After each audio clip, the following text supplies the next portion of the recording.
Olá, sejam bem-vindos para mais um episódio do Cintia Invest, o podcast aqui no Portal da Tarobá. E hoje a gente vai falar de um assunto muito importante no mundo dos investimentos, porque vocês sabem que aqui a gente aborda e desmistifica tudo que se trata de investimentos, a parte financeira, aqueles medos, incertezas, e a gente simplifica esse mundo aqui para vocês. E hoje nós vamos falar de ativos digitais, criptomoedas. E será que esse é o futuro dos investimentos? O que vocês acham? E para esse bate-papo, eu tenho um convidado muito especial. Inclusive, tá diferente hoje o nosso podcast, porque, né, ativos digitais já pede algo mais tecnológico mesmo. Brincadeiras à parte, mas é porque meu convidado não mora no Brasil, ele está fora do país. Então, hoje, o nosso podcast vai ser online, de forma digital. Nicolas Sack, seja muito bem-vindo. Muito obrigada por aceitar o convite. Só para apresentar, ele já vai falar um pouquinho, mas o Nicolas, ele é Head de Estratégia e Parcerias da BlockTrends, ele é diretor da BlockTrends, economista especializado em inovação, e o seu campo de estudo e a paixão por tecnologia o trouxeram naturalmente para o mundo dos criptoativos. Nicolas, obrigada mais uma vez por participar. Queria que você falasse um pouquinho sobre você, sobre essa sua experiência no mercado, por que você está nesse mercado. Legal, assim, tipo, eu que agradeço pelo convite, fiquei lisonjeado aí de ter recebido o convite. Antes de mais nada, parabenizá-los aí pela iniciativa. Eu acho que conteúdos sobre educação financeira nunca são demais, né? Porque a gente sabe que não só no Brasil, mas no mundo todo, a população carece de educação financeira, que é algo tão essencial nas nossas vidas, né? De todos nós. Todos nós precisamos de educação financeira e saber cada vez mais sobre acesso a crédito, sobre diferentes formas de se investir, como sair de um processo de endividamento, né? Tudo isso é fundamental e, sem sombra de dúvidas, deveria ser ensinado nas escolas, mas como existe esse gap de conhecimento, conteúdos como o seu e como o que a gente produz aqui também no BlockTrends sobre temas ligados a investimentos são tão fundamentais para que as pessoas possam tomar decisões ligadas à vida financeira delas de forma muito mais embasada. Então, é um prazer estar aqui com vocês, colaborando com vocês com esse tipo de conteúdo. Como você mesma disse, meu nome é Nicolas Sack, eu sou de Jundiaí, que é uma cidade próxima a São Paulo, me formei como economista porque investimento sempre foi algo que me atraiu muito a atenção, né? Finanças e investimento em geral. E eu também sempre gostei muito de tecnologia desde muito novo. E eu lembro que comecei minha carreira em mercado financeiro, mas sempre buscando aquele algo a mais, porque eu fazia um processo no mercado financeiro que era extremamente manual, era um processo muito de registro de transações num sistema da Bolsa de Valores brasileira, da B3, e eu tinha que bater manualmente várias transações, que eu tinha que imprimir um calhamaço de mais de 5.000 folhas para bater as transações de clientes estrangeiros com o que eu tinha no sistema da Bolsa. Então era um processo muito burocrático, e eu já era muito adepto e apaixonado por tecnologia, e comecei a buscar coisas voltadas para esse mercado, isso lá por volta de 2016, né, quando eu circulei pelo mercado, comecei em banco de investimento, depois fui para a corretora de valores e fui fazendo a minha trajetória, mas ainda faltava esse algo a mais, e o algo a mais foi quando eu me deparei com Bitcoin, né, buscando informações sobre inovação financeira e uma atuação profissional que pudesse me levar na direção de investimento e tecnologia. Na época, eu estava procurando algo ligado a startups de finanças. Na época, nem existia o termo fintech ainda. E eu, por sorte, assim, e vou falar que é por sorte mesmo, e um pouco por conta das conexões que eu tinha de mercado já, e de pessoas que eu conhecia, eu me deparei com Bitcoin e falei, nossa, isso aqui tem um potencial de transformar o sistema financeiro como a gente conhece. Lembro que, na época, quem me ensinou sobre Bitcoin é um grande amigo até hoje, é o Marcelo Miranda. Ele era meu diretor na frente de Bolsa de Valores lá no Deutsche, que foi onde eu comecei minha carreira, Deutsche Bank.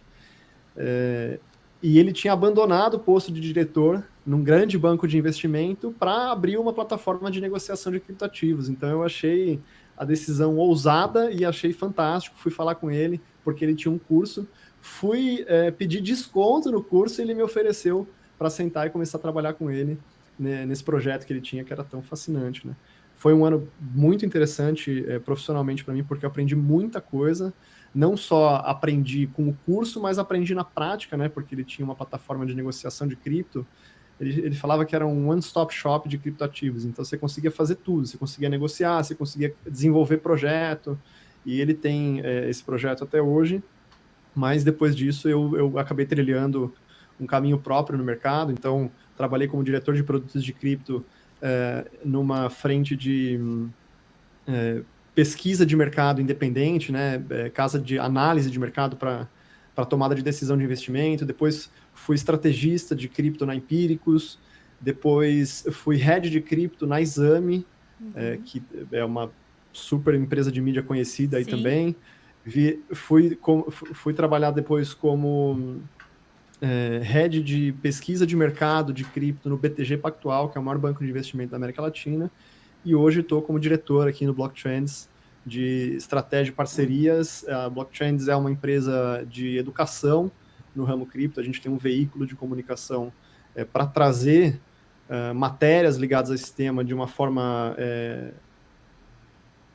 bem transparente sobre o que é esse mercado e com uma visão orientada a negócios, assim, mostrando que existe muita oportunidade nesse mercado para quem quer fazer negócio de forma séria, né? Naturalmente, a gente tem outros veículos que focam muito em fraudes, golpes, esse tipo de coisa. Inclusive, a mídia tradicional teve, durante muito tempo, a cultura de trazer esse tema de forma muito pejorativa, né? E o meu objetivo, tanto dentro da Exame como dentro do Blocktrends, foi traduzir um pouco desse mercado de forma orientada a negócios e como que você consegue usufruir da melhor maneira possível desse mercado. E além disso, a gente tem também a frente educacional, que tem uma plataforma com mais de 60 cursos ligados a esse tema, com mais de 8 hubs de conhecimento ligados a cripto, aí fala sobre Bitcoin, Ethereum, moeda digital de Banco Central. Acho que é um pouco de tudo que a gente vai falar aqui no decorrer da nossa conversa hoje.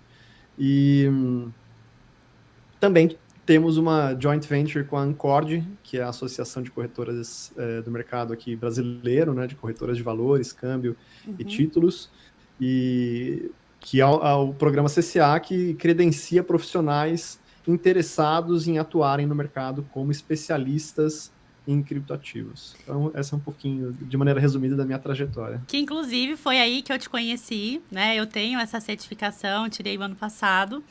E foi aí que eu conheci a Blocktrends, né? A Ancord já conhecia a associação devido a outras certificações. E aí, quando surgiu, né, a nossa ideia aqui de abordar esse assunto também dentro dessa série de quadro de episódios de investimentos, eu não pensei duas vezes, eu lembrei do teu nome, né? Porque você trouxe esse assunto para o curso de criptoativos, e depois eu comecei a te acompanhar também, de uma forma muito leve. Até a gente estava conversando isso um pouco antes, porque algumas pessoas, elas não entram nesse mercado digital justamente por receio de achar muito complicado, achar tudo muito diferente, difícil de entender. Realmente é um mercado novo, se a gente comparar com outros produtos, né, do mundo de investimentos. Falar de criptoativos é novo, né? Então, as pessoas não tem muito profissional qualificado falando desse assunto no mercado. Inclusive, você falou, tem muita informação, mas às vezes informações erradas, equivocadas, falando coisas só mais voltadas para o negativo. E não explica, na verdade, de forma aprofundada o fundamento, para que veio, o que é, o que as pessoas podem trazer para a vida delas através desses investimentos. Então, assim, você foi a primeira pessoa que veio na minha cabeça mesmo. Fico feliz em saber, obrigado. Por nada. Então, para a gente começar, as pessoas, né, todo mundo aqui que está assistindo já deve ter ouvido falar, então, em Bitcoin, em blockchain, ETFs, tokens, né, agora também muitos produtos tokenizados, já temos produtos de investimentos tokenizados. Aqui mesmo, perto de Londrina, eu estou em Londrina, mas em Bandeirantes já tem um empreendimento imobiliário tokenizado. Então, as pessoas estão começando a participar mais desse mundo, agora com a vinda do Drex também, do Real Digital, a gente vai falar sobre isso. não tem como mais escapar do mundo digital, você já está aí há anos, né, falando e vivendo isso, mas muita gente ainda nem teve os primeiros contatos. Então, a nossa missão aqui é falar. Por isso que eu chamei você de forma leve, tranquila e trazer isso para o dia a dia das pessoas. Então, eu queria que você falasse um pouquinho, assim, dos ativos digitais. Quando a gente fala em ativo digital, como que é a melhor forma para que você descreve isso? Como que você explica ativos digitais? Vamos lá, não, acho que é exatamente isso, assim, é um pouco, inclusive, da nossa missão aqui no Blocktrends e também com o programa CCA de qualificar os profissionais de mercado e trazer cada vez mais conhecimento sobre esse tema, né? Mas, Cintia, assim, se a gente for definir ativos digitais, eu gosto sempre de dar um passo atrás e entender de onde ele veio, né? Uhum. E os ativos, de onde eles vieram, na verdade. Eles vieram da criação do Bitcoin lá em 2008, que foi o primeiro ativo digital da história, né? E ele veio na forma de dinheiro digital. Uhum. Aí você pode perguntar, nossa, mas dinheiro digital, isso já não é cotidiano nas nossas vidas aqui, a gente já não usa todo dia o aplicativo do banco para fazer os pagamentos, eu não tenho dinheiro eletrônico aqui, que eu já uso. Qual que é a grande novidade aí, né? Por que o Bitcoin foi tão inovador? Então a gente vai voltar um pouquinho lá em 2008, quando ele foi criado, né? Trazer um pouco do contexto também que ele foi criado. O Bitcoin, ele surgiu em meio à crise do subprime, que foi uma crise iniciada lá nos Estados Unidos por conta de títulos hipotecários de alto risco que eram negociados como títulos de baixíssimo risco por grandes bancos. E ele surge, e por conta disso você teve um efeito cascata aí na economia de não pagamento, né, por conta dos créditos que não foram honrados aí na economia. Isso gerou uma série de desdobramentos que gerou um impacto na economia real. A gente chama isso de uma crise sistêmica, né? Uhum. Quando algo ligado ao mercado financeiro gera uma crise na economia real. Se você voltar ali na história e recuperar, a gente teve vários movimentos, principalmente lá nos Estados Unidos, movimentos muito fortes.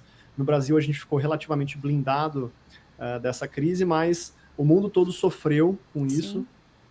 E, no final das contas, é justamente nesse cenário de caos econômico e de crise de confiança nas instituições que o Satoshi Nakamoto, que é o pseudônimo do criador ou dos criadores do Bitcoin, Que ninguém sabe divulga quem é, né? Exatamente, divulga um artigo explicando essa tecnologia, né? A gente chama de white paper, que é um artigo que descreve o que é essa tecnologia, o que ela pretende fazer. E ela descreve de maneira muito sucinta, são 9 páginas. Eu convido todo mundo que nos ouve aqui a acessar o white paper do Bitcoin e entender do que se trata essa tecnologia, né? Porque mais do que um ativo digital, ele é um sistema de dinheiro digital de pessoa para pessoa, né? Um sistema de dinheiro digital eletrônico de pessoa para pessoa. O que significa ser de pessoa para pessoa? Que ele não depende de um intermediário, ele não depende de um banco central que vai emiti-lo, ele é um sistema. E como sistema ele tem uma série de configurações. E o que é mais interessante desse sistema de dinheiro digital? É que ele é descentralizado, né?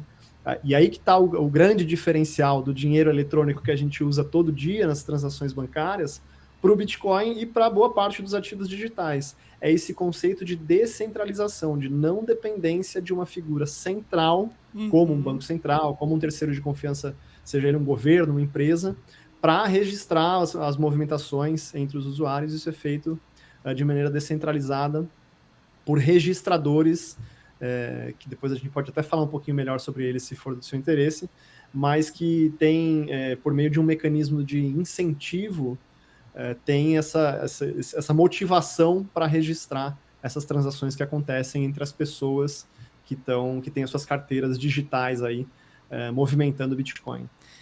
Então ele foi efetivamente o primeiro ativo digital, ele foi implementado como tecnologia em 2009, e a partir daí o mercado começou a acontecer, né? Inicialmente por um pequeno grupo de entusiastas de tecnologia e principalmente da cultura cypherpunk, que é uma cultura anarcocapitalista, né? Que é um viés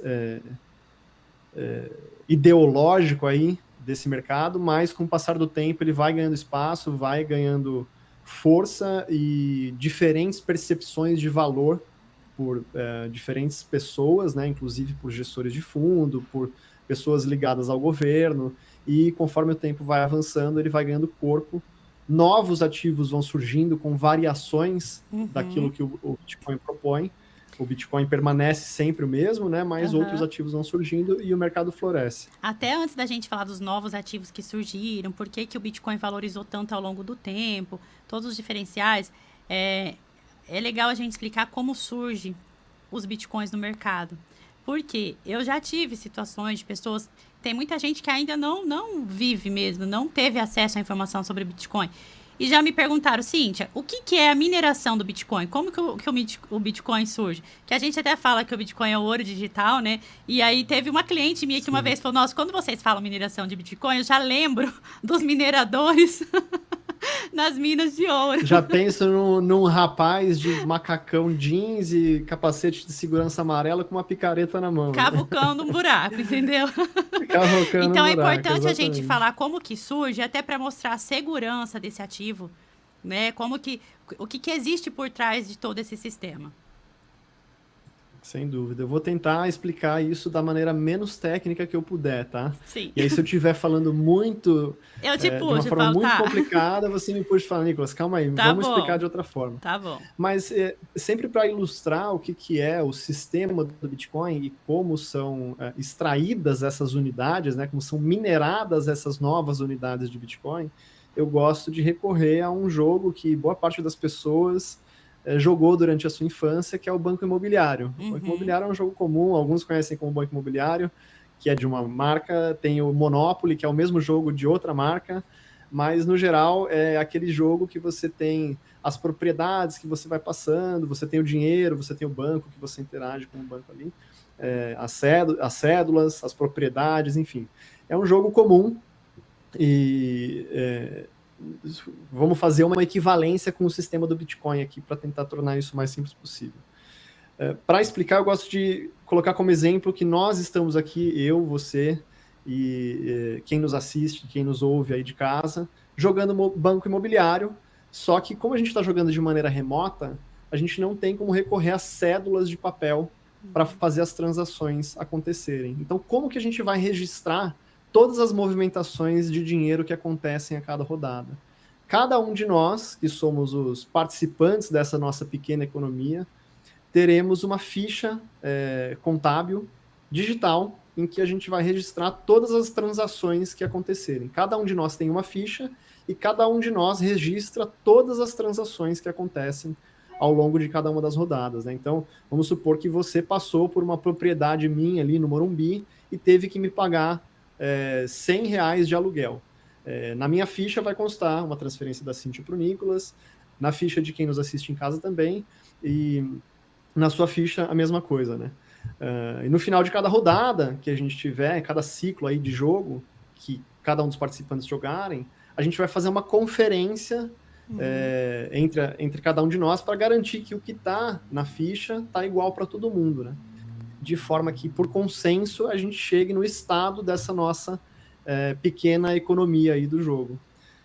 Se eventualmente alguém decide trapacear, né, e eu, por exemplo, falo, a Cíntia fez uma transação aqui de R$50 para minha carteira, e isso tiver só na minha ficha contábil, ao final da rodada, por consenso, né, vendo que a maioria não registrou isso na ficha contábil, a gente consegue chegar no resultado de que essa transação de fato não existiu. Então, o consenso, quando se fala em criptoativos, quando se fala em ativos digitais, e principalmente em blockchain, né, que é esse livro de registros, esse grande livro de registros distribuído dessa maneira que eu expliquei aqui, ele é fundamental. Então, o tempo todo, a cada 10 minutos no Bitcoin, existem essas rodadas de consenso para que os participantes da rede, que a gente chama de nós, cheguem no estado atual da rede, né, dessa economia distribuída e descentralizada entre os diferentes pontos que rodam o sistema do Bitcoin nos seus computadores, né? A diferença aqui, no caso, é que ao invés de todos os nós registrarem as transações, No Bitcoin, as transações acontecem de maneira competitiva, então estão todos ali, os que têm interesse em registrar e têm interesse em competir pelo registro, tentando chegar a um resultado válido de um cálculo matemático que fará com que ele registre efetivamente essas transações nesse grande livro de registros distribuído e esse novo registro de um grupo de transações seja repassado para os demais usuários, né? Eu até acho que é muito ruim a gente chamar o grupo de transações registrados de bloco, porque também gera uma confusão enorme. Assim Sim. como falar minerador traz a alusão do rapaz minerando ali um buraco na terra, falar em bloco você pensa imediatamente num cubo ou num bloco de concreto, alguma coisa assim. E, na verdade, quando se fala em bloco de transações, a gente está falando de um grupo de transações que foram escritas numa lista e foram registradas num grande livro contábil, num grande livro de registros, que é o blockchain. Então, tão logo você tem esses registros efetuados, quem efetuou o registro de maneira bem sucedida é recompensado pela rede, pelo sistema de dinheiro que é o Bitcoin, com novas unidades monetárias. E aí, por que você tem essa atribuição do Bitcoin como um ativo que pode ser utilizado como reserva de valor, como ouro digital, como você mesma trouxe aqui para nós? É por conta da escassez programada, e eu digo que é escrito em pedra no Bitcoin, né? Você não tem como alterar, isso é hard-coded, né? Ele não é passível de modificação, a não ser que você tenha um consenso na rede, da super maioria, mais de 95%, mas isso modificaria as propriedades essenciais do Bitcoin e tornariam ele um outro ativo. Então, o Bitcoin ele tem, por definição, essa codificação que faz com que existam somente 21 milhões de unidades a serem extraídas do protocolo. Essas 21 milhões de unidades já existem, elas precisam, com o passar do tempo, ser extraídas do protocolo, e elas são extraídas por meio dos registros bem-sucedidos na rede, né? Aí você me pergunta, deixa eu só finalizar, por que você tem esse vínculo com o ouro digital? Por conta da escassez de oferta, né? A gente tem esses 21 milhões de unidades, e tem um ponto fundamental no Bitcoin, que a cada 4 anos, a recompensa pelo registro bem-sucedido das transações, né, ou em outras palavras, da mineração, a recompensa da mineração, ela cai pela metade a cada 4 anos em média.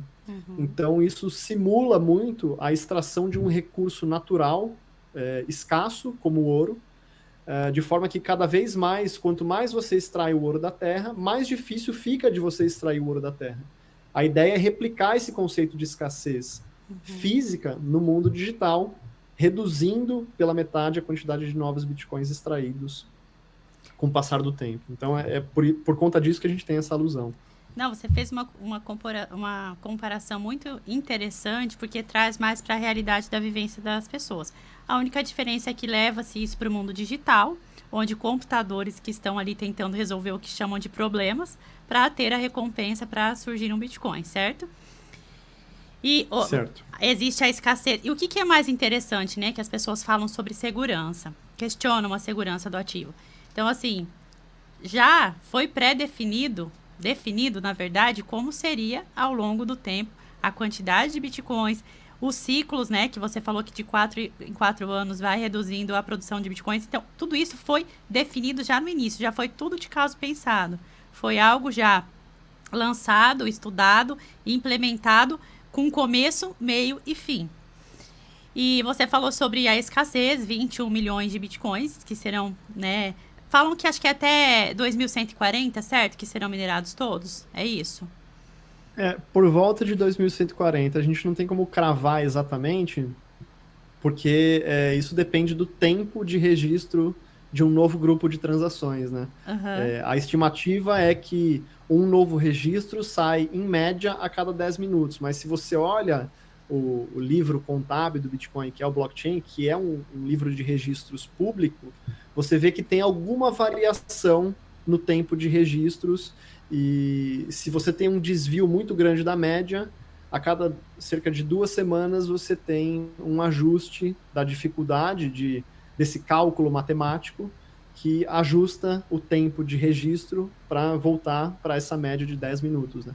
Por isso que a gente não tem como cravar se se é 2140, se é 2144, por conta dessa pequena oscilação, mas a estimativa é que até 2140 você tenha extraído mais de 99,99% dos bitcoins que vão existir. Estamos com quantos milhões extraídos já? 19? Olha, eu não sei te dizer na ponta do lápis, mas eu sei que a gente estava já passou os 19 milhões, né? Ou seja, dos 21 milhões, a gente já tem cerca de 19 milhões extraídos. Isso mostra que é um ativo que está passando de mão em mão aí, com uma pequena quantidade sendo extraída. Hoje a gente tem, inicialmente, em 2009, quando você iniciou com o protocolo, por registro bem sucedido que os participantes faziam no livro contábil, né, ou seja, para cada bloco minerado pelo minerador, você tinha uma recompensa de 50 novas unidades. E agora? Atualmente a gente está em pouco menos de 3,25, 3,12,5, né? Então, você vê que já caiu pela metade algumas vezes, né? Cai pela metade a cada 4 anos, a gente já está no 4º ciclo de redução pela metade, mostrando que cada vez mais vai ser difícil de se obter novos bitcoins do protocolo, né? Do sistema em si, e os bitcoins passarão a ser transacionados somente de mão em mão pelos investidores e governos, instituições e pessoas físicas. Consequentemente, mais valorizado, né? Eu acho que isso é uma coisa muito importante e que sustenta muito a tese do Bitcoin como um ativo de reserva de valor, né? A gente ainda não pode cravar em pedra essa tese, porque a gente não tem dados estatísticos o suficiente para consolidar essa tese, mas a gente já tem hoje grandes instituições do mundo falando sobre isso, né? A gente tem, por exemplo, a BlackRock, com o Larry Fink, que é o CEO da BlackRock. Essa é uma gestora de recursos que detém mais de 8 trilhões de dólares sob gestão. O Larry Fink, eu digo que ele é quem constrói as narrativas de mercado, uma das pessoas mais influentes no mercado financeiro global, e ele defende o Bitcoin como um ativo de proteção, como uma reserva de valor, né? Não só ele, a gente tem visto aí nessa primeira semana de março de 2025, o governo americano criando a reserva estratégica em Bitcoin e também em outros ativos digitais, mas alegando que o Bitcoin é um ativo que tem a característica de proteção, assim como o ouro o tem, né? Então, não sou eu falando, né? Não sou ninguém para falar isso. A gente trabalha com as narrativas e você, assim como eu, estuda o mercado para entender como as narrativas estão se desdobrando, e as características do ativo fazem com que ele tenha esse espectro de reserva de valor por conta da escassez programada, né? Então a oferta já é dada, você sabe que ao longo da história vão existir somente 21 milhões de unidades de Bitcoin. É inclusive diferente do ouro, né? O pessoal fala até que mais do que um ouro digital, é o ouro 2.0, porque o ouro você ainda consegue eventualmente ter uma melhoria da tecnologia e extrair minas de ouro suboceânicas, você consegue extrair ouro de asteroides, e isso aumentaria drasticamente a oferta do mineral no mundo, né? Agora, o Bitcoin, você sabe que, independente do que aconteça, vão ser as 21 milhões de unidades, e isso é muito importante porque quando se fala numa adoção do Bitcoin por grandes instituições, por investidores no mundo todo, por governos, né, como a gente tem visto agora com essa reserva estratégica nos Estados Unidos, e tem uma série de países também que devem seguir esse movimento, a gente está falando de um aumento na demanda. Né? E o preço, ele é uma função da oferta e da demanda. Se a oferta é fixa em 21 milhões de unidades, e a gente tem uma pressão de demanda, o resultado disso, incontestável, é o aumento de preços. Ele não vai subir numa linha reta, ele naturalmente tem os ciclos de altas e baixas, né? Mas a tendência é que ele tenha uma apreciação.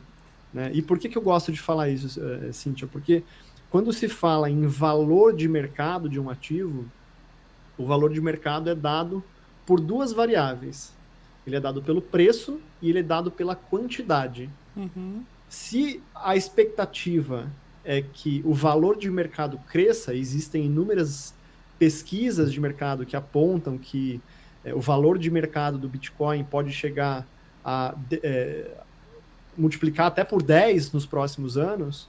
A única variável que pode aumentar nesse caso é o preço, porque a quantidade é fixa. Sim. Né? Então, enfim, fica muito claro a trajetória que o ativo deve ter nos próximos anos. E é importante frisar até para as pessoas olharem mais para esse mercado, e até porque veio com mais peso agora a informação sobre Bitcoin, a importância de ter o Bitcoin como diversificação na carteira de investimentos, porque além dos governos chancelando o Bitcoin como uma reserva de valor, o institucional entrou forte também, né? Então, grandes empresas fazendo reserva de valor em Bitcoin e também fundos de investimentos. Então, começou a surgir mais produtos de investimentos atrelados a esse ativo. Então, vem ganhando mais força. A partir disso, as pessoas estão se sentindo, eu tenho notado, mais confortável com o Bitcoin, que já foi tanto falado, já teve tanto assunto positivo e negativo ao redor desse ativo. Mas agora, de uma vez por todas, as pessoas estão entendendo a sua verdadeira função, que não é só investimento, é uma proteção, é uma forma de pagamento, como você falou também, é um sistema. E o que eu acho muito legal do Bitcoin, agora, além de tudo isso que ele engloba, foi um marco muito importante o que ele trouxe para a gente, que foi a tecnologia blockchain. Né? Então, acho que além do próprio ativo, foi assim uma revolução no mercado. Por quê? Com isso, começou a surgir várias outras criptomoedas, que acho que a gente pode entrar um pouquinho nesses produtos agora, que começaram a surgir. A blockchain vai entrar no dia a dia de vários segmentos de mercado, até medicina, logística, né? E o real... Agronegócio. E o real digital, que está sendo desenvolvido, não sei se é o conhecimento de todos, já está em fase de teste, né? Neste momento que a gente está gravando aqui esse podcast que a gente está fazendo. E tudo está vinculado a esse sistema que é tão seguro que o Bitcoin trouxe. Sem dúvida. Acho que é muito importante a gente falar sobre isso. O Bitcoin, ele é a primeira aplicação massiva da tecnologia blockchain. Ele não foi quem criou a tecnologia já existia desde a década de 90. Ela foi uma invenção criada pensando em garantir a autenticidade e a originalidade de artigos acadêmicos, mas acabou não sendo adotada massivamente, mas o Bitcoin encontrou no blockchain uma forma, e na descentralização, por conta do uso dessa tecnologia, uma forma de massificar esse sistema de registros e solucionar um problema antigo nesse universo do dinheiro digital descentralizado, que era conhecido como o problema dos generais bizantinos, que é algo mais técnico, que eu não vou entrar em detalhes aqui, mas foi por meio da tecnologia blockchain e dos incentivos por meio da mineração que ele resolveu o problema dos generais bizantinos e abriu espaço para um novo mercado e uma nova classe de ativos surgir a partir daí, né? E, assim, é interessante você olhar sob essa perspectiva, porque a tecnologia blockchain é efetivamente, né, a criação dos ativos digitais, da implementação da tecnologia blockchain, é efetivamente a migração do dinheiro da sua fase analógica para a sua fase digital. E é importante a gente fazer essa distinção, porque por mais que você tenha no seu aplicativo do banco o dinheiro eletrônico, né, e você considera hoje dinheiro muito mais do que cédulas, são bits e bytes na sua tela, ainda assim esse sistema utilizado eletrônico de dinheiro, ele é um sistema analógico. O que eu quero dizer com isso? É como se a gente tivesse uma mensageria de correio eletrônico que só enviasse informação de uma para outra e não pudesse programar dinheiro. E a partir do surgimento do Bitcoin, a gente consegue pensar em sistemas de dinheiro, né? Por mais complexo que isso possa parecer, ou abstrato, O que eu quero dizer com isso é que você consegue ter um alcance muito maior, assim como a gente teve uma revolução na comunicação com o surgimento da internet, dos protocolos de TCP/IP, de conexão entre os computadores, por meio da tecnologia blockchain, você consegue ter a criação de sistemas de dinheiro, e o impacto disso na economia global é gigantesco, ainda mais quando você fala da confluência de blockchain com outras tecnologias que vêm surgindo na sociedade, que a gente vê todos os dias nos jornais, né, e nos portais de conteúdo, que é a inteligência artificial, robotização, realidade virtual, e outros elementos que compõem a indústria 4.0. Né? A gente pode até falar um pouquinho mais sobre o que o blockchain possibilita por meio dessa digitalização do dinheiro, mas você tem toda a razão.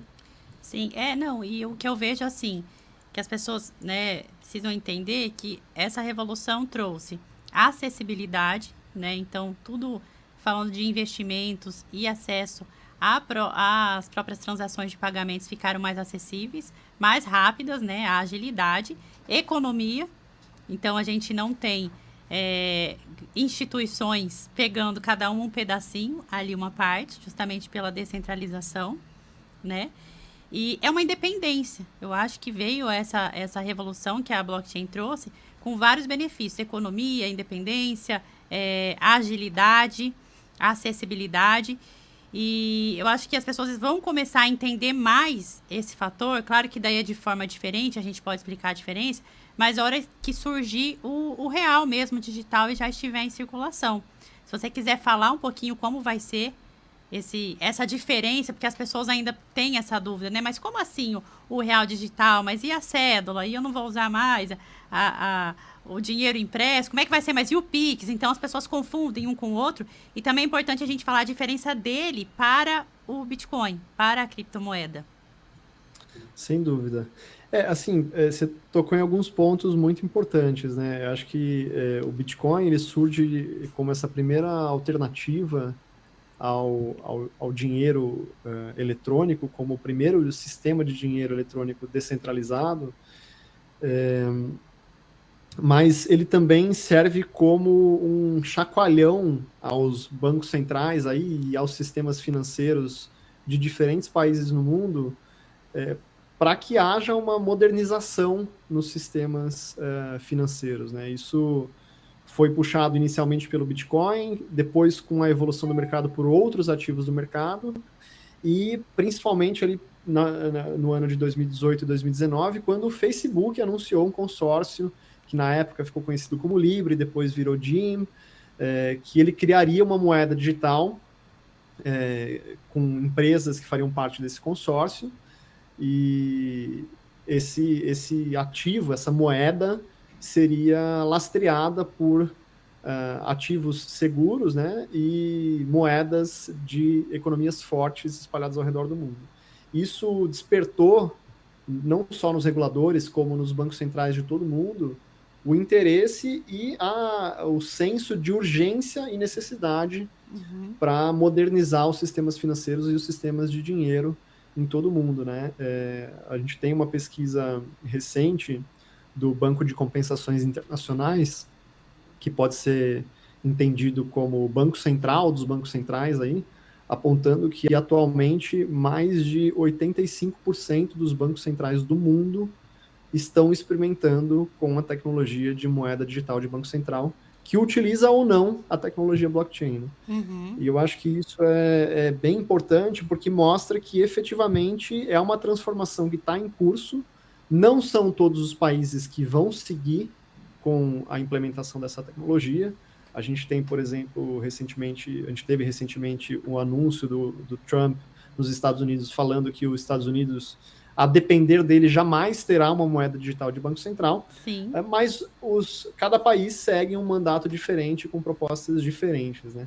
Com relação à velocidade de transações, a gente no Brasil tem um sistema financeiro extremamente sofisticado, né? Um dos mais sofisticados do mundo, mesmo antes do Pix. A gente tinha o sistema de transferências via TED-Doc, que era muito eficiente já. Depois da implementação do Pix, ficou ainda mais eficiente, né? Hoje você fala em transações que acontecem em milésimos de segundo. Isso, inclusive, é mais rápido do que você tem, por exemplo, com com o Bitcoin, porque apesar da transação acontecer muito rapidamente de uma carteira para outra no Bitcoin, ele é registrado em média a cada 10 minutos, a depender da taxa de mineração, a depender de uma série de coisas, e depende de uma sequência de confirmações para que ela seja considerada efetivamente registrada. Né? Aí que está a diferença de velocidade entre centralização e descentralização. Uhum. Mas o Pix, ele traz ele confere essa velocidade, essa agilidade de transferência de dinheiro. E o que é a diferença do Drex, né, que é como é conhecida a moeda digital do Banco Central do Brasil, pro Bitcoin, por exemplo? Tem algumas diferenças importantes, mas a principal delas é que a moeda, o Drex, ela é o real na sua forma digital, né? E ela continua sendo controlada pelo Banco Central, emitida pela Casa da Moeda, sujeita às leis e regulamentações do Brasil. Então, as normas seguem sendo as mesmas. A diferença é que ela traz esse componente de digitalização do dinheiro e programabilidade do dinheiro, que é algo muito importante, né? Você consegue, a partir da implementação da tecnologia do Drex, criar sistemas de dinheiro na moeda soberana do Brasil, que é o real, né? Que no caso é um token. Que no caso é um token, certo? Então, o Drex, ele não é o token, ele é o dinheiro na sua forma digital. É um pouco diferente. Porque tem uma distinção, por exemplo, das stablecoins, que são tokens, né? E aí acho que vale a gente falar um pouquinho de token, que eu não falei aqui. Isso. Mas o token, ele é uma representação física, é uma representação digital de um ativo físico ou de um ativo virtual. Certo. Para explicar token, eu também tenho uma alusão que eu gosto de fazer, que é as fichas de quermesse. Quando você vai a uma quermesse, você tem que comprar as fichas para poder transacionar dentro da economia, né? O token funciona de maneira similar. Ele é uma representação de valor que pode ser utilizada dentro dos sistemas de blockchain. Ele pode representar o quê? Ele pode representar um valor a ser transacionado para pagar pelos serviços que a blockchain oferece, ou ele pode representar um ativo do mundo físico mesmo. Ele pode ser uma ação, ele pode ser um precatório, ele pode ser uma fração de um imóvel, né, como a gente tem visto acontecer muito. Energia solar, que já entrou na Bolsa de Valor, tokenizado como forma de investimento. Energia solar, então ele é uma representação digital quase que universal para aquilo que você quiser, né? Então, que é registrada em blockchain. A stablecoin é um tipo de token, né, que é utilizado muito no mercado, que tem como lastro, ele pode ter como lastro, né, moedas soberanas, então o dólar, o real, o euro ou alguma outra moeda. Ele também pode ter como lastro moedas digitais, então vários criptoativos. Ele pode ter como lastro commodities e ele pode não ter lastro, né? Acho que são alguns dos formatos que a gente já viu aí no mercado, uns mais bem-sucedidos do que os outros. Mas a stablecoin é diferente de uma CBDC. E a principal diferença é que, enquanto a CBDC, a stablecoin é lastreada por uma moeda soberana, a CBDC é a moeda soberana no formato digital. Que é no caso do real do Drex que a gente está falando, certo? Que é o caso do real do Drex que a gente está falando. Né? E aí, só para completar essa parte, você estava falando da diferença, então, do Drex com o Bitcoin. Que é legal a gente trazer. Isso, a diferença do Drex com o Bitcoin. O Drex como eu mencionei aqui, é um projeto que vem sendo desenvolvido pelo Banco Central e que atualmente as regras do Drex se limitam à economia nacional. Naturalmente, o Banco Central tem trabalhado para expandir o alcance do Drex para a supranacional, né? Você tem interação automatizada com outras moedas digitais de outros países. O que isso vai permitir, por exemplo? Vai permitir que você, eventualmente, vai viajar para um outro país e consiga fazer uma transação iniciada pelo seu aplicativo bancário que você paga em real e o estabelecimento comercial do outro país que você está visitando receba a transação na moeda corrente, né? A gente fala de trocas atômicas que são feitas instantaneamente de uma moeda para outra, um câmbio atômico, né? Feito muito rapidamente sem que o usuário final, o cliente final, perceba que isso aconteceu, né? é o estado da arte em que a tecnologia ela não é transparente no sentido de que você consegue enxergar tudo que está acontecendo. A tecnologia é invisível ao ponto de você nem perceber que você está utilizando isso no seu cotidiano. É o que acontece com a internet hoje em dia, né? Isso. Você que nos assiste aqui nesse videocast está consumindo internet e nem se lembra que você está consumindo internet. Assim como você está utilizando energia elétrica e nem sabe de todo o sistema complexo de rede de transmissão que tem por trás disso. Porque você, como usuário, não precisa saber. Não precisa. A ideia do Drex é realmente ter esse sistema de dinheiro digital que possibilita uma série de novos casos de uso, desde você oferecer, né, como eu falei, essa parte de câmbio, tem a parte de oferta de garantia, por exemplo, de títulos do Tesouro Direto para empréstimos em instituições financeiras. É uma grande junção de possibilidades aí quando você pensa em tudo que a agenda BC-Hash, que é a agenda de inovação do Banco Central, traz, com PIX, com Open Finance, com o próprio Drex, né?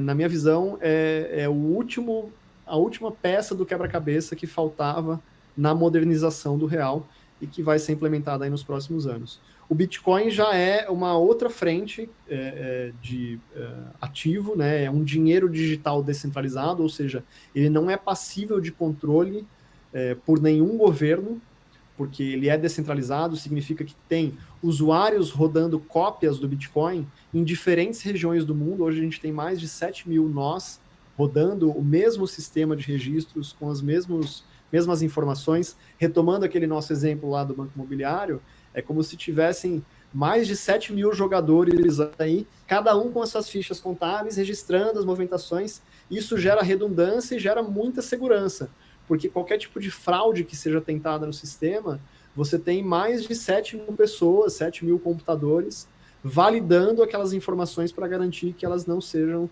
fraudulentas, né? Então, por isso que você tem tanta segurança hoje no sistema de registros do Bitcoin. E hoje, com todo o poder computacional que você tem no mundo, você não conseguiria fazer uma alteração maliciosa no sistema de registros do Bitcoin. Acho que isso é super importante da gente dizer, né? É incrível. E isso faz com que ele seja um ativo bem único e transfronteiriço, né? Ele é uma moeda digital que é desvinculada a qualquer Estado-nação, acho que isso é super importante da gente dizer, e que não se limita a fronteiras geográficas. Então, ele é efetivamente uma moeda global, né? Uma moeda universal que pode ser transacionada por qualquer participante que tenha interesse de simplesmente criar uma carteira e passar a transacionar nessa economia, né? De forma livre, com acesso livre, isso traz uma série de benefícios que você já levantou muito bem aqui para a gente, Cíntia. É muito interessante, né? O mundo, assim, a se mergulhar, que é apaixonante. Eu, assim, quanto mais a gente fala, mais dá vontade de falar sobre o assunto. Eu sou suspeito para falar. É apaixonante. E, Nicolas, para a gente deixar, assim, claro, meio que categorizar, uma palavra, assim, que eu encontrei para falar sobre isso, como existem vários termos no mercado, e quando a gente fala de criptomoedas, existe o Bitcoin, existe as stablecoins que surgiram, que você já explicou o que elas são. Existem as altcoins. Queria que você falasse um pouquinho da diferença deles. A gente falou do token, né? Que a tokenização tá aí também, você explicou muito bem. Fez o comparativo aí com o mundo físico, o mundo digital. E acho que é legal a gente dar uma frisadinha sobre NFTs, que surgiu maior bafafá, uma época de NFTs. As pessoas têm muita dúvida e questionam muito sobre esse ativo também. Então, vamos só falar sobre os tipos de criptomoedas primeiro, para o pessoal entender assim, de uma vez por todas. Legal, é difícil a gente segmentar assim, de maneira muito minuciosa os criptoativos, porque ativos digitais eles têm diferentes tipos de categorias e servem para fins diferentes, né? Naturalmente, isso gera subclasses de ativos diferentes. A gente falou aqui de uma série delas, e a segmentação de tokens abre espaço para uma infinidade de aplicações, né? Como o token é uma representação universal dentro do blockchain de um ativo do mundo físico ou do mundo virtual, você tem inúmeras aplicações para essa tecnologia. A gente tem as stablecoins, a gente tem os tokens de valores mobiliários, né, security tokens, que a CVM aqui no Brasil, que é a autarquia responsável por regular os valores mobiliários, chama de valores mobiliários digitais. Você tem os utility tokens, que são essas fichas de quermesse que você consegue utilizar em aplicativos descentralizados para pagar pelo serviço, para acessar coisas específicas, né? Enfim, são inúmeros. E você tem também, como você muito bem trouxe aqui, Cíntia, os NFTs, que são os tokens não fungíveis, né? E é muito fácil da gente explicar isso trazendo o conceito de fungibilidade. O que é fungibilidade? É uma palavra muito feia, mas que é muito fácil de ser compreendida. Fungibilidade é o que faz com que uma moeda de R$ 1 tenha o mesmo valor da outra moeda de R$ 1, né? Elas têm valores equivalentes. O mesmo vale, por exemplo, para dois carros do mesmo modelo e da mesma marca, do mesmo ciclo de fabricação, que estão saindo de uma mesma concessionária. Você vai pagar o mesmo valor pelo carro, porque supostamente eles têm exatamente as mesmas categorias quando eles são 0 quilômetros, né?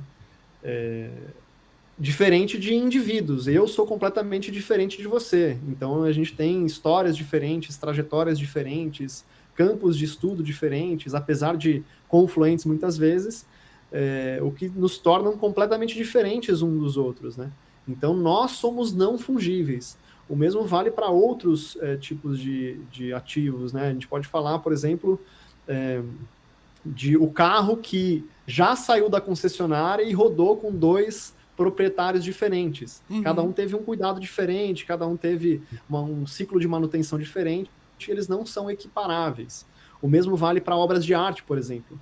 Quando você pega um quadro pintado pelo Picasso, ele tem um valor único e que não pode ser replicado, né? Uma vez que ele foi pintado, ele é aquela obra de arte e ela passa a ser leiloada por conta dessa sua escassez única, né, que os NFTs representam, ou esse tipo de obra de arte representa. E os NFTs tentam trazer essa unicidade de representação, ou pelo menos essa escassez, né, esse conceito de não fungibilidade para o universo dos ativos digitais, né? A gente viu aí, principalmente 2020, 21 e 22, uma euforia com esse mercado, né? Porque foram as primeiras grandes aplicações dessa tecnologia. Isso é muito natural em mercados de tecnologia. Você vê esses ciclos de boom and bust, né? Muita procura, muita demanda, esse efeito de bolha de preços, né? Que as coisas inflam, e depois esse efeito muito repentino, tão intenso quanto o de aumento de preços, de uma redução drástica por conta desse entusiasmo com a tecnologia e das possibilidades que essa implementação tecnológica gera com o passar do tempo, né? Quando se fala em NFTs, então a gente teve aí essa primeira grande aplicação da arte digital registrada, e isso é muito importante porque você tem, pela primeira vez, uma forma de se seguir o registro de transações de uma obra de arte digital, né, por meio dos NFTs. Porque os NFTs são o que a gente chama de contratos inteligentes, né? Os contratos inteligentes são uma das características de programabilidade do dinheiro, um dos elementos de programabilidade do dinheiro que eu venho mencionando aqui nessa nossa conversa, que possibilitam aplicações como os tokens, né? E por meio dos NFTs você consegue manter uma cadeia de registros de transações de tokens não fungíveis. Isso abre espaço, por exemplo, para recebimento de royalties pela propriedade intelectual do artista cada vez que esse ativo, essa obra de arte, troca de mãos. Isso abre espaço também para criação de, como foi essa febre dos NFTs, de imagens de perfis atreladas a ativos virtuais. Né? A gente viu o Neymar levantou muito essa bola, né? Com Isso. o NFT que ele criou dele. Não foi nem que ele criou, ele adquiriu um item de coleção, né? Então, os NFTs, eles têm registros únicos, e acho que é importante fazer essa distinção. O NFT não é a arte digital, o NFT é o registro único que está ali dentro do blockchain, e é isso que atribui valor, porque ele é esse registro único que não tem equivalência, né? O Neymar adquiriu um item de coleção que era um Bored Ape, da coleção Bored Ape Yacht Club, mas existem outras coleções muito relevantes, né, nesse universo, e a principal delas também é o CryptoPunks, que a própria Visa, que é uma rede de pagamentos global, conhecida por boa parte do mundo aí, fez uma aquisição de um CryptoPunk, mostrando que ela reconhece a importância dessa inovação no mercado e que vai muito além de imagens de perfil, né, e de arte digital, aí, que é essa brincadeira que surgiu e que movimentou muito dinheiro nesse intervalo que eu mencionei de 2020 a 2022. Mas esse tipo de registro, né, que é o registro digital sem equivalência, os NFTs, tem aplicações inúmeras no mundo dos negócios. Então, você consegue fazer comercialização de títulos de patente, você consegue fazer comercialização de royalties, registro de safras exclusivas de vinho para colecionadores. Enfim, tem inúmeras possibilidades na frente de negócios e vai muito além da arte digital, como a gente viu acontecer nesse É uma período. infinidade de possibilidades, né, dentro desse universo. E agora, algo bem importante que também as pessoas falam bastante e especulam bastante são as memecoins, né, que cada hora As surgiu. memecoins. Tem muitas memecoins. Surgiu, a gente estava falando do Trump, ele fez, né, surgiu a dele também lá, lançou. Foi bem polêmico. E eu queria que você explicasse um pouquinho o que é a memecoin e até depois a gente segue um pouquinho para finalizar falando disso tudo como investimentos, né? Como que as pessoas olham para esse mercado com investimento e como as pessoas podem acessar esses produtos como investimento. Mas fala um pouquinho da memecoin antes da gente falar sobre isso. Acho que é muito interessante ver esse movimento das memecoins, porque ele é um retrato de uma geração, né? Os memes são parte da geração dos millennials, são quase como um emblema dessa geração, e os millennials são parte de um movimento muito importante que é a própria internet, né? A gente viu, eu tenho hoje 36 anos, e eu me lembro de começar a navegar na internet com a internet de escada, enfim, a gente viveu isso na pele, né, esse movimento todo. Eu também, E tenho por a que eu mesma tô idade falando que isso? você e vivi isso. Pois é, assim, e eu lembro, assim, tem até os clássicos de você estar navegando na internet e alguém pegar o telefone para ligar, como a internet era feita pela linha telefônica, a internet caía e você perdia tudo que você estava navegando porque a sua conexão era interrompida, né? Discada, E internet por que discada. porque aí você que nos ouve aqui pode estar perguntando, nossa, mas por que ele está falando de internet, né? Porque o Bitcoin, ele é uma peça-chave, não só o Bitcoin, como boa parte dos ativos digitais, ele é uma peça-chave que faltava na internet, que é o sistema de transferência de dinheiro no protocolo da internet, né? Você teve ao longo dos anos, aí, desde o surgimento da internet, uma série de fases da internet. Você teve lá a Web 1, que é esse momento que eu mencionei da internet de escada, as páginas de navegação todas completamente toscas, assim, que os sites eram muito ruins. Foi quando você teve o surgimento do protocolo HTTP, né, para transmissão de informações, a linguagem, não é nenhuma linguagem de programação, é uma linguagem de comunicação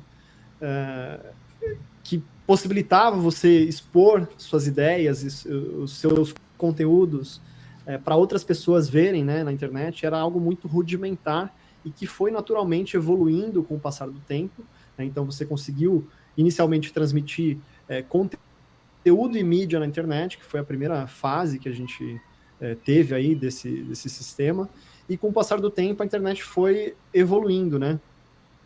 A gente chegou num ponto em que a Web 2.0 é mais ou menos a fase que a gente viveu ali a partir dos anos 2003, 2004, que foi com o surgimento das redes sociais, né, e também da frente de internet móvel.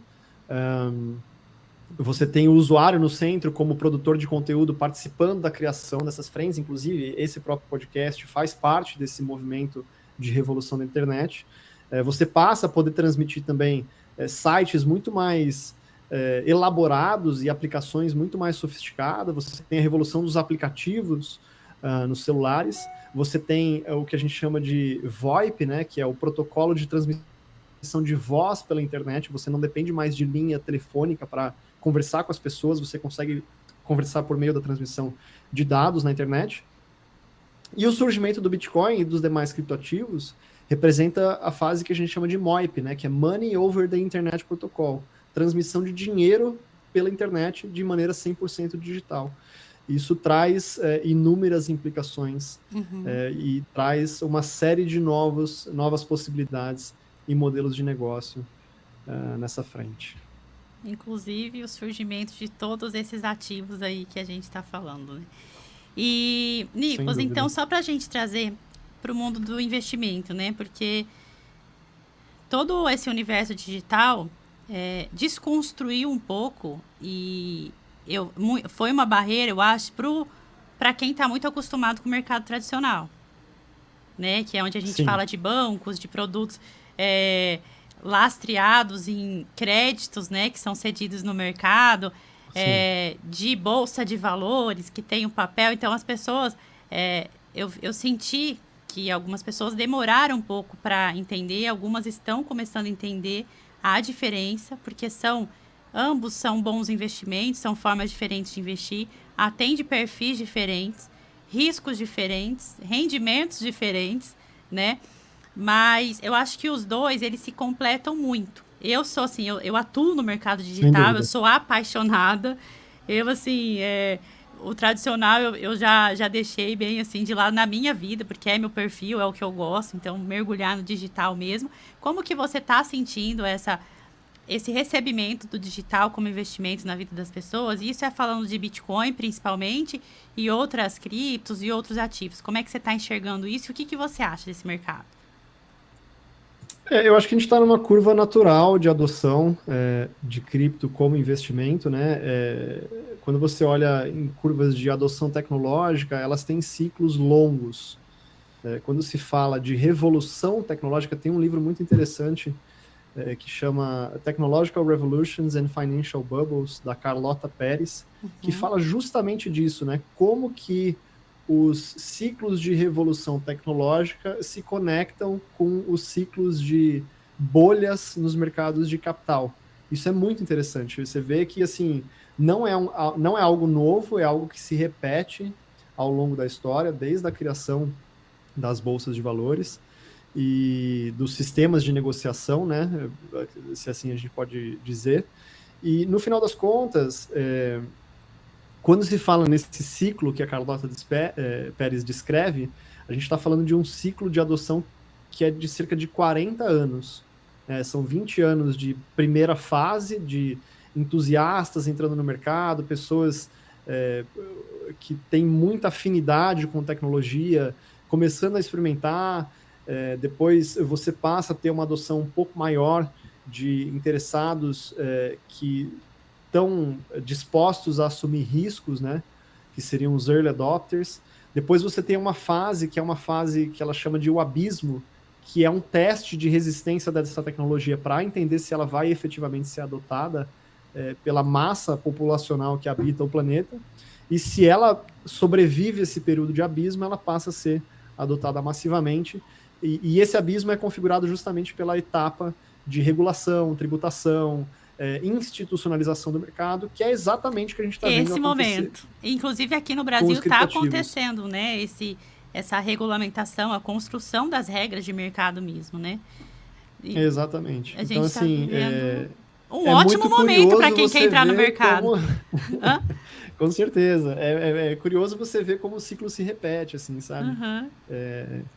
E no final das contas, o que eu acho é que é natural que a gente tenha esse movimento acontecendo e cada vez mais gente interessada, né?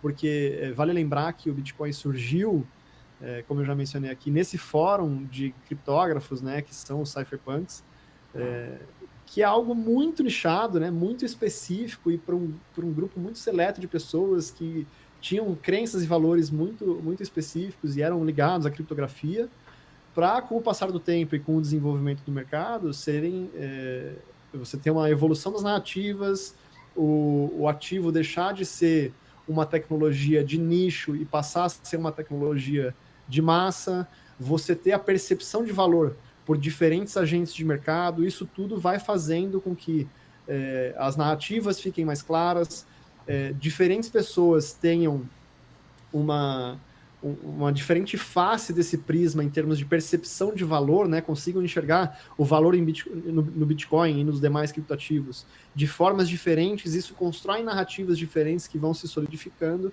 e vão sendo transmitidas aí para diferentes níveis de conhecimento tecnológico até chegar a um ponto que isso é massificado no mercado, né? Então, eu acho que é natural a gente ter essa evolução no mercado, é natural a gente ter cada vez mais gente participando do mercado, principalmente porque hoje você tem grandes instituições oferecendo essa tecnologia, hoje você tem a regulação em curso, a legislação em curso em diferentes países, e isso também é muito importante quando se fala em adoção massiva da tecnologia. Aqui no Brasil, por exemplo, a gente tem a Lei 14.478 de 2022, que estabelece, né, a regulação das Virtual Asset Service Providers, que são as provedoras de serviço de ativos virtuais. A regulação não é sobre os ativos ou sobre a tecnologia, é sobre os prestadores de serviço, né? E isso foi a Lei 14.478. A gente teve o decreto do presidente Lula no início do mandato, dizendo que o Banco Central seria a autarquia responsável por regular esse mercado no Brasil. E ele vem fazendo desde então, né, fazendo consultas públicas, entendendo de que forma ele pode atuar, criando as regras do jogo para o mercado, sem sufocar a inovação que esse mercado traz. Então, é natural que a gente tenha essa curva de adoção agora acelerada a partir do momento que a gente tem a regulação surgindo em diferentes regiões do mundo. Isso é lindo, né? O mercado está ficando regulamentado, fica mais seguro, florescendo, fica mais seguro para todos. Até o que não tem de sério no mercado, falando de instituição, não vai permanecer. Fica mais seguro para o investidor, fica mais seguro para todas as pessoas, né? E fortalece ainda mais esse ativo. Nicolas, olha, eu quero te agradecer por você ter vindo compartilhar um pouco desta vasta experiência que você tem, de forma esplêndida, muito clara. Tem muita coisa assim que eu gostaria de te perguntar e trazer de informação para o pessoal, mas em uma conversa única fica muito longo, porque se a gente for se aprofundando em cada assunto, tem muita coisa para ser dita, muita coisa interessante. Mas eu espero que a gente consiga fazer isso novamente. Talvez, quem sabe, você aqui em Londrina, vem presencialmente para a gente ter um bate-papo aqui. Deixa inclusive a provocação para você que nos assiste aí, se você gostou do conteúdo, comenta aqui falando que a gente quer, que vocês querem que a gente volte a conversar sobre o tema, né? Eu também quero saber deles. Pessoal, então muito obrigada mais uma vez por assistir o Cintia Invest. Espero que tenham gostado, que tenha ficado mais claro, né? A gente fez o máximo aqui para trazer de forma simples esse universo digital. E é muito importante que vocês se interajam, se interessem mais por esse meio e comecem a se informar mais mesmo, buscar conteúdo como na Block Trends, que tem muita informação, né? O Nicolas também traz muita informação para o mercado, porque não tá aí, né? Não vamos ficar de fora não, porque depois vai passar alguns anos, as pessoas vão falar, por que eu não comecei a investir nesses ativos antes? Então é muito importante vocês ficarem ligados, acompanhar, se atualizar. E toda segunda-feira, então, o episódio está no ar. E o próximo vai ser bem curioso. Casei. E agora? Como pagar as contas? Então, eu acho que é do interesse de todo mundo que é casado, que tem um relacionamento. Vai ter uma pessoa bem legal aqui, uma convidada super interessante para a gente falar sobre essa organização financeira na vida das pessoas. Então, compartilhe esse link, leve esse conteúdo que é muito importante para mais pessoas que vocês conheçam. E também favoritem aí para chegar a notificação quando tiver um material novo. Muito obrigada a todos, até o próximo episódio. Nicolas, mais uma vez, muito obrigada. Até mais. Obrigado, pessoal. Tchau, tchau e até a próxima.